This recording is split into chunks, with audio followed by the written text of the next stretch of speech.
Hi there, welcome back to my cozy corner of the internet. If you're new here, I'm Nora, and on this channel I talk about all the games I played, which as you'll soon see is very varied. I play everything from cozy, no brain required games to horror games, to souls games, to platformers, to visual novels. So I play and talk about everything, but always in a cozy way. I also cover the upcoming games of each month. I talk about my backlog, just like everything gaming. So if you enjoy the vibes, you can subscribe. It would be much appreciated. Okay, so I got to try quite a few different indie games that released this month, and they're all such cool games and literally from so many different genres. We have a horror game, we have a rhythm game, a puzzle game, a cozy game, a shooter, and even a productivity tool to talk about. And also I have a little giveaway for one of the coolest releases of the month. I Hate This Place. I'll talk more about the game and how to join the giveaway soon in the video. I'll also be adding timestamps for those who want to skip ahead to the giveaway section. No, I don't mind. So the first genre release I want to talk about is Don't Stop Girlypop. This game is actually crazy. It's like ultra kill, but it's ultra slay. It has the slay from the Doom Slayer.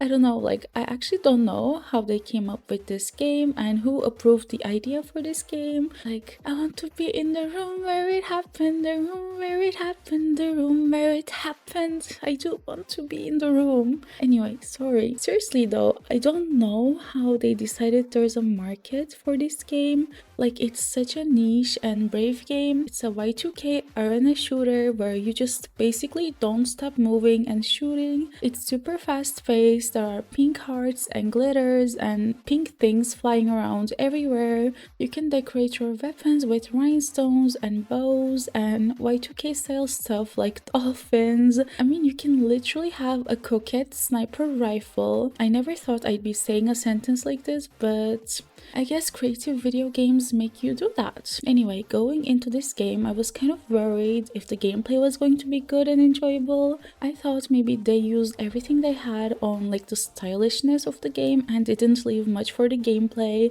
but I was literally hooked. It's so fun. I'm that person in the group that gets nervous when someone offers to play a board game. I don't understand any of the rules and I get so overwhelmed when so much new information is given to me so suddenly. This is also a super fast-paced game and I don't really play fast-paced games like almost ever. Even if it's an action game, I just go slow and take my time. But with this one, you really don't have any other chance. You just keep going. The faster you go, the more damage you deal and the more you heal. So I was worried I wasn't going to understand the controls and the gameplay, but the tutorials were super clear and well done and the controls feel somehow intuitive. But I do have to say it is a tiring game, or maybe it's the fact that I literally couldn't stop playing. I couldn't even take any breaks. I played for 5 hours in one sitting, and when I stopped I was actually feeling sick and dizzy and I had Don't Stop Girlypop playing over and over in my brain, like the game cast a spell on me. The music is so cool as well, by the way. Like, everything about this game is so cool, and yeah, I really recommend this game, both for the girly pops obviously, but also for the man that can appreciate some cool aesthetics. It's hard to come across so much creativity in a game nowadays, so definitely check it out.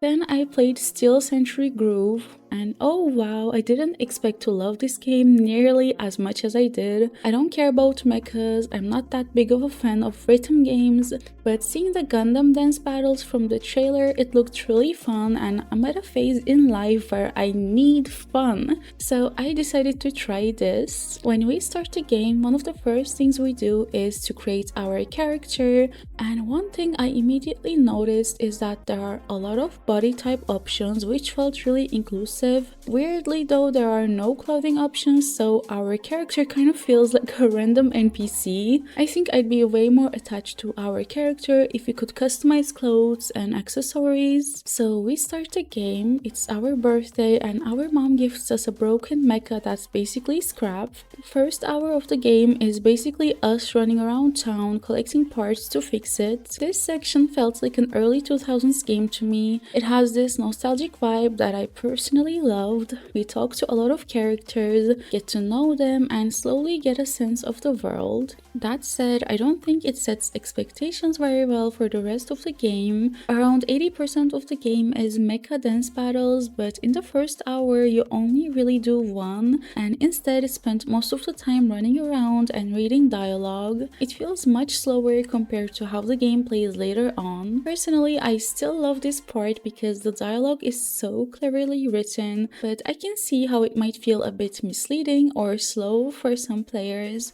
So if you play the first hour and find yourself getting bored, give the game a bit more time. The world building honestly surprised me the most. I really had no expectations at all. I came here to listen to cool music and do dance battles, and the game absolutely delivers on that, but it also does so much more. It has this cyberpunk setting where the 2000s are treated like ancient times, and it's constantly poking fun at the world through random dialogue with totally optional NPCs. It talks about capitalism, nepotism, how the world went downhill, and how hard or even impossible it is to get anywhere if you don't have connections. None of this was expected for a game like this. Like, seriously, the only expectation I had was a cool rhythm game, so when I found so much more, I loved it. The exploration is also really fun. There are a lot of missable mecha modes and NPCs with genuinely funny dialogue, so you're always encouraged to run around and see everything, which makes the game so addicting.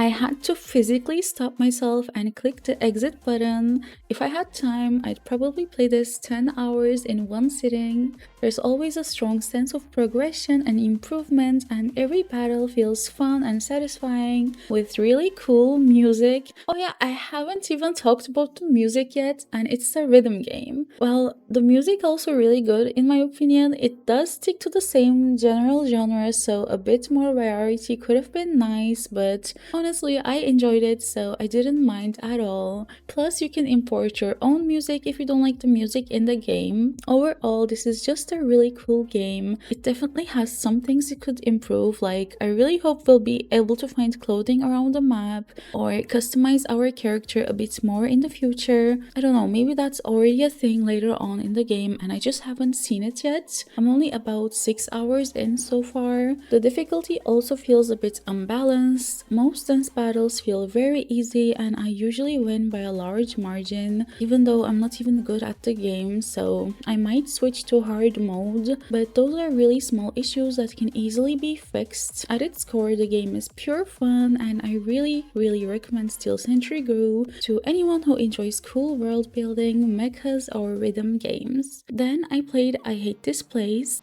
This game is inspired by the comic book series with the same name and it's set in the same universe, but I think it follows a different story. I hope I'm not mistaken. It's a survival horror game set in this messed up world, I think in the 80s, and after spending time in this world I can definitely say the game's title is very fitting. I hate this place too. The world is actually so unsettling. Like, I wouldn't say it's necessarily scary, but just like really disturbing. I think the game is around 10 hours and so far I played for 4 hours, but I had to stop because I found an area and completed a quest before I even got the quest. So now that I have the quest, I can't complete it. I'm hoping this is gonna be fixed soon though, so I'll just keep playing after. I'm just happy I didn't lose my save file like I did with another game I'm gonna talk about in this video. Oh, and talking about saves, to save in this game you have to find these TVs, and there were times where I went 45-50 minutes without coming across one, so I had that survival horror game feeling deep in my gut. I was actually holding my breath as I made my way back to the safe place to save.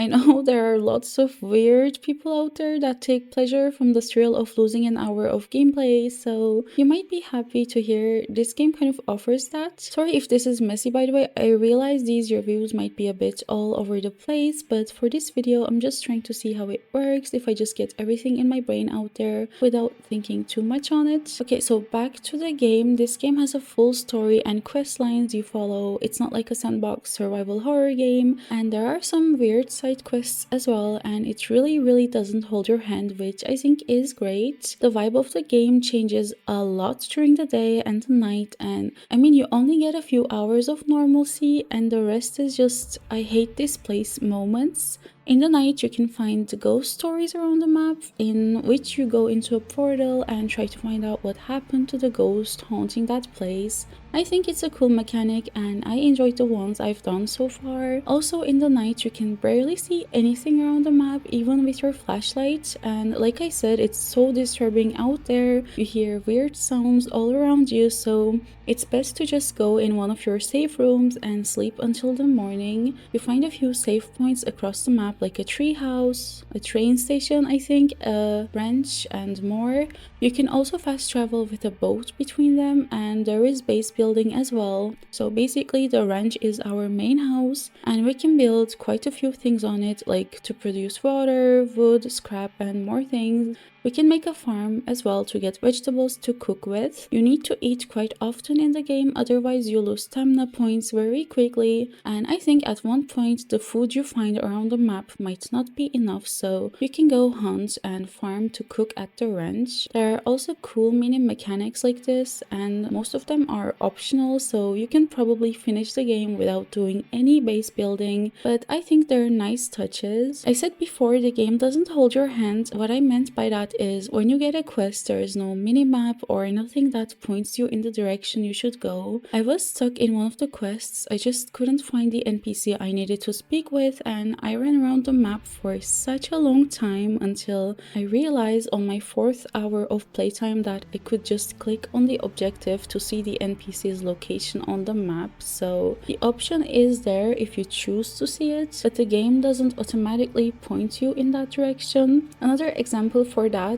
in one of the ghost stories, I was reading the notes around the map, and in one of the notes it talked about getting a drink on your birthday or something, and then the notes continued to talk about other stuff. The birthday part wasn't highlighted or anything. The note was dated though, so when I found a locked door with a pin later on in completely random place, I decided to try the birthday and it worked. I mean, this was the quest I completed before finding the actual quest, so I don't know if the game would lead me in that direction of the note with the quest objectives, but I think it seemed optional to read that note and open the door.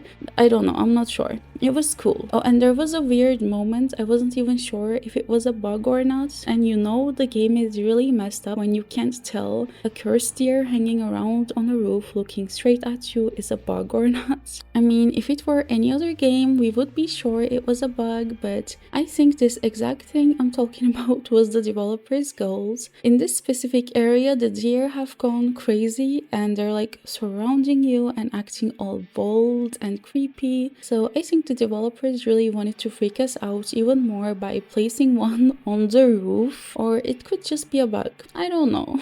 Okay, I think those are all my thoughts about this game. Now, as I said at the beginning of the video, I'm giving away a Steam copy of I Hate This Place to one of you, and to enter, all you need to do is leave any comment and like the video, and I will reply to the winner's comment in a week. I'll also be running the giveaway on my other socials linked in the description, and you can enter once on all platforms to multiply your chances. Okay, those 3 games were super intense games. Like, one of them was a fast-paced shooter, one was a rhythm game, and one was survival horror. So now we're moving on to the cozy indie games I played. I'm not gonna talk as lengthy about these ones because they're much shorter games with not as many mechanics. So to relax and unwind with after all of that chaotic gameplay, I started playing Bento Blocks, which is this really satisfying puzzle game where you try and make bento boxes. I'm not the biggest fan of puzzle games, but this one was seriously so cozy instead of frustrating.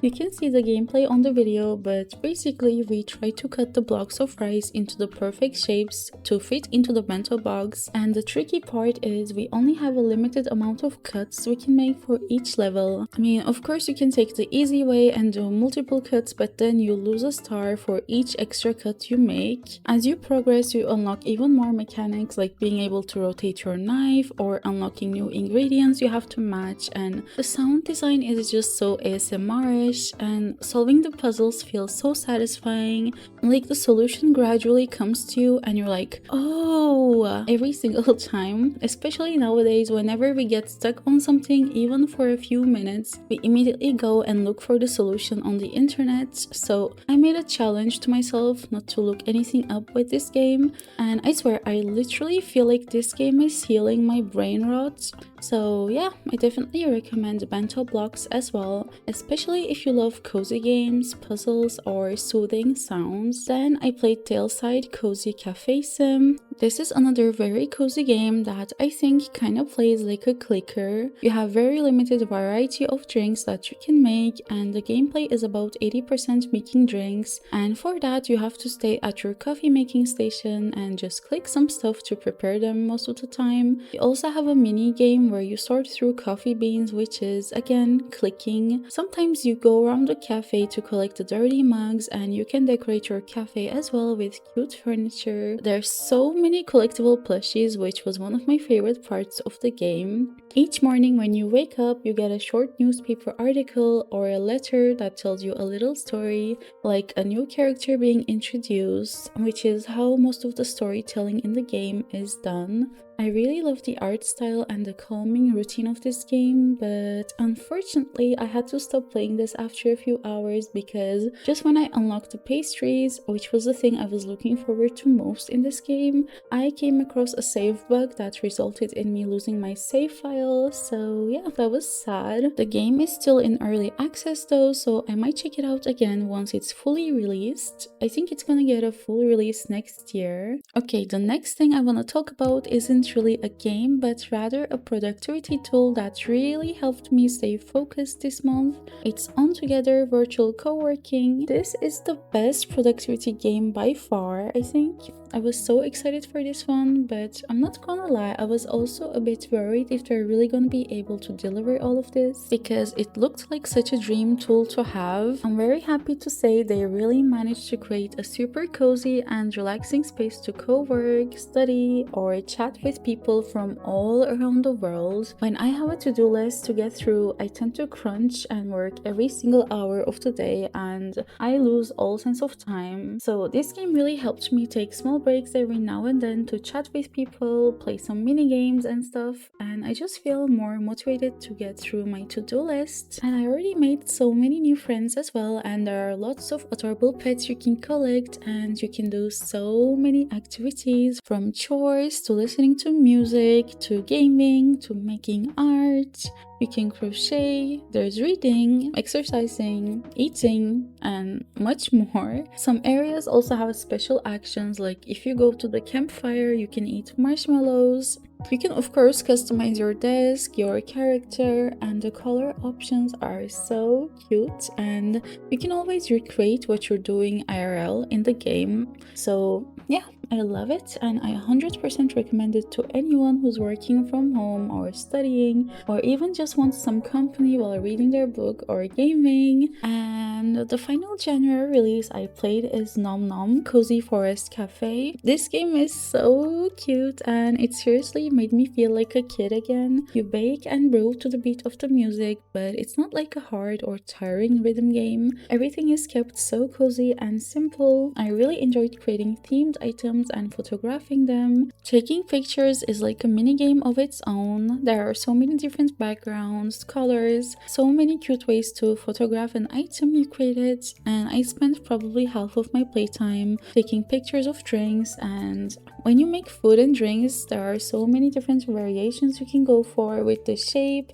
type of dough, and I don't know, like you can make your own latte art from pixels. And even though there's only like I think around 10 things you can make, it doesn't get boring, since even if you make the same thing a few times, it manages to feel like a different product. I definitely recommend this game for those who loved playing cute flash games in the 2000s. And yeah, those are all the indie games released in January that I got to play. There were definitely more that I wanted to check out, but sadly I couldn't find the time. But I talk about all the cozy and indie game releases each month. The one for February is already out on my channel, so if you want to see all the cool games we'll be getting in February, you can check that video out. And thank you so much for watching this far. I'll see you very soon with a new video. Until then, stay cozy and bye bye!